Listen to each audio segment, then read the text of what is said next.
Hi guys, I'm Jesse from Elite Soccer Academy. And today we'll be discussing one of the most powerful tools to help you build focus and mental toughness in the game of soccer for young athletes. You can't see self-talk, but it is important to notice that self-talk is usually what makes or breaks athletes in big-time games. We want to make sure that we're working with young athletes to replace any negative self-talk with positive self-talk. And we're going to be discussing 4 to 5 different ways that parents, coaches can help their young athletes achieve better positive self-talk, encouraging better results. Well, number 1, we'll be discussing how the power of positive self-talk actually reduces stress and helps you increase focus by activating the brain's reward system. On top of that, you can perform better under higher pressured environments.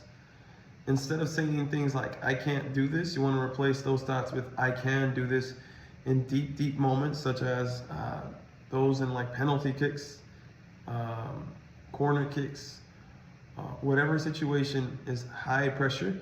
We want to make sure that kids are replacing those negative thoughts with positive thoughts. Next, we want to make sure we're identifying negative self-talk.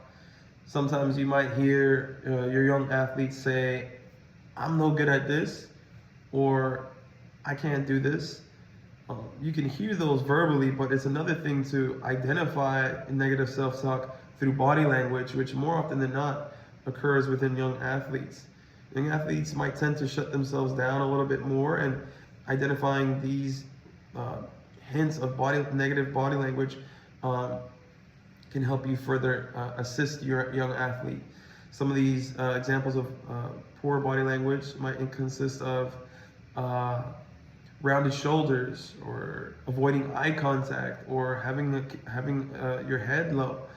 If we can identify these factors when it comes to negative self-talk, we're better able to assist our young athletes. Sometimes it can be difficult to identify negative self-talk within ourselves as athletes, but I remember a pattern of negative self-talk when I was in high school.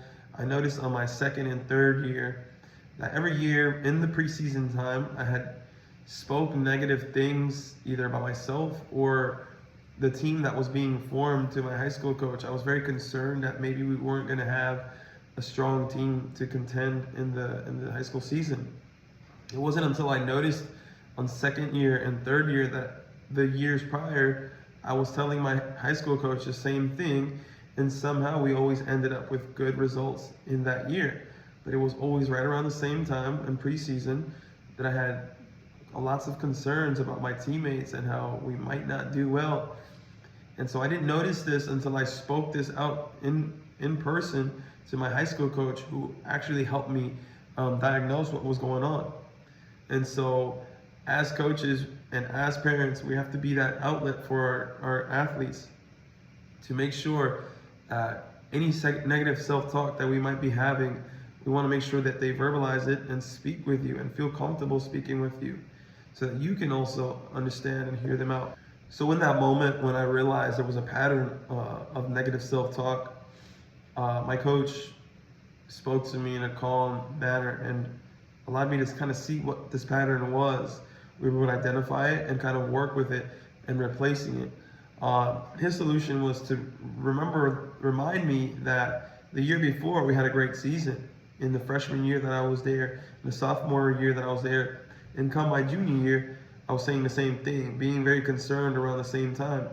And one of the ways that he was able to calm my nerves and help me understand that the negative self-talk that I'm going through doesn't have to affect me again.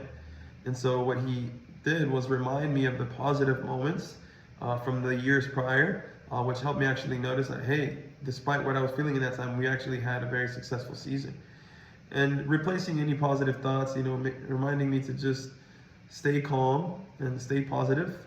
These are things that he spoke to me, he spoke life into. And so I was able to just use that pattern of behavior in moments where I did have success with my team, success with my coach, and how we were able to just reflect on what the positive moments were instead of putting ourselves down in the current moment, able to look back and replace those negative thoughts with positive thoughts. Some of those can consist of, we will have a great season yet again. It's only preseason and we have a lot to build on. We have to remind ourselves that we're going through a building process, and I think that's pretty much the main thing that happens with the development of youth players. The current situation that they're going through does not have to be the final situation that they're going through. And so remembering that this is a building process, it's a rebuilding process for young athletes. It's their development phase, so you have to remind young athletes that they can capitalize from their mistakes. They can capitalize from any situation that they might feel pressure from. And, right, so as parents, we need to be the one to have the positive self-talk that kids can reflect on. They can look at you and as an example of what positive self-talk could look like. So when you come up to your kid or your player and you tell them, you need to stop missing these shots, you can replace those types of phrases with, I really love the effort that you put behind every little pass, behind every little shot. You need to be those live examples for these kids when it comes to replacing negativity with positivity, because they're so young in the development process.